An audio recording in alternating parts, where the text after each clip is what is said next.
lot of talk about interprovincial trade Mm, barriers, right? Which yes. I didn't even know existed. That sounds like somewhat like so ridiculous, right? So apparently there are interprovincial barriers for medicine too, and I wasn't aware of this until my wife had to go to a medical situation where she's like one of these people that researches a ton of stuff. So she's like, "Oh, this seems like the best treatment."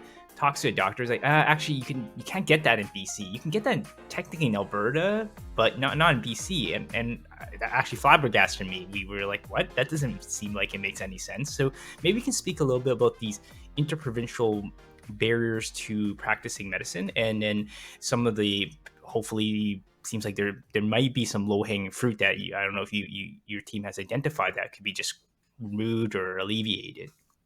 Yeah, we talk about the Canadian health system like it's one system. It's really more like 16 systems because each province and territory has its own, and the federal government runs three health systems as they run corrections, First Nations communities, and the military. So we have 16 independently run health systems in this country, and they're similar. They're all similar. They're not identical. And so, what fertility treatment is covered in one province may not be covered in another. What medications are covered through pharmacare or not pharmacare differs.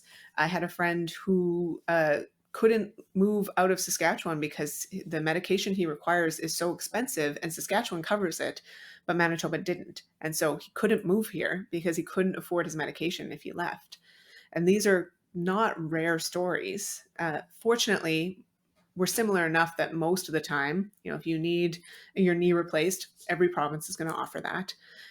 But there are these gaps or differences on some topics. And then the other thing is that for healthcare providers, I'll talk about physicians because that's who I represent, but it's not unique to physicians. We can only work in the province or territory where we're licensed. We can't work across the country. So even though labor mobility is a right in Canada, you have the right to live and work anywhere in the country. I'm not licensed outside of Manitoba. And so that can cause a problem if there's an ER that's going to shut down for the weekend in another province. I can't just go help out. Now, first off, I'm not an ER doctor, so I definitely shouldn't go and help out. But let's say I were.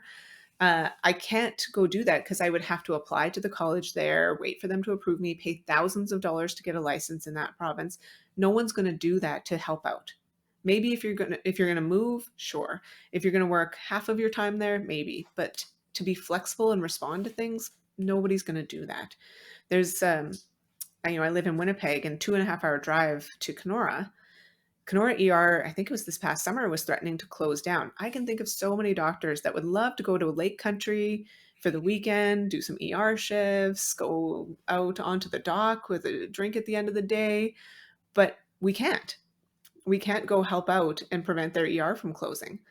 And that's so unfortunate because I'm sure we would have people willing to do that. Another example, when Yellowknife Hospital was evacuated because of wildfires, the doctors and patients were evacuated together, but the doctors weren't allowed to take care of their patients when they got to the other province because they didn't have licenses there. So they had to find local doctors to take over the care of those patients because they weren't licensed. Makes no sense. We need to have the flexibility to respond to urgent issues.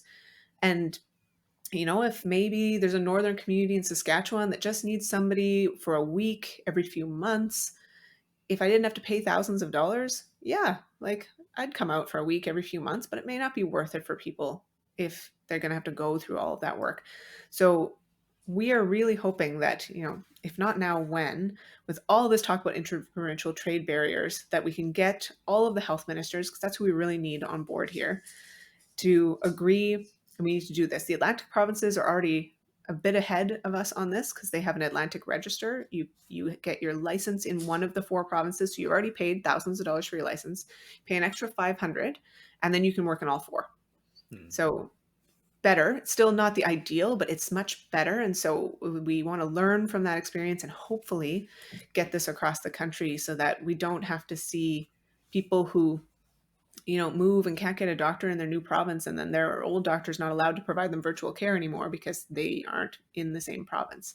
That's just a gap we don't want to see anymore. Out of curiosity, then, if in this situation, say you are a doctor in Alberta or Manitoba, and you're sort of somewhat of a late night owl and you like to work a lot for some reason, right? So you could not take. Could you take an appointment with someone in BC via virtual conference? No, you cannot. Okay, No, not interesting. unless you're licensed in BC. You have to be licensed where that person works, where that person is physically located at that time. So Okay, even if my own patient goes to BC and they don't live there, I can't technically provide them care while they're in BC. Oh wow. So just if their physical location either Yeah, and permits you there's, or I mean, does. different colleges may interpret those situations differently, but technically, I'm supposed to only provide care within the province of Manitoba.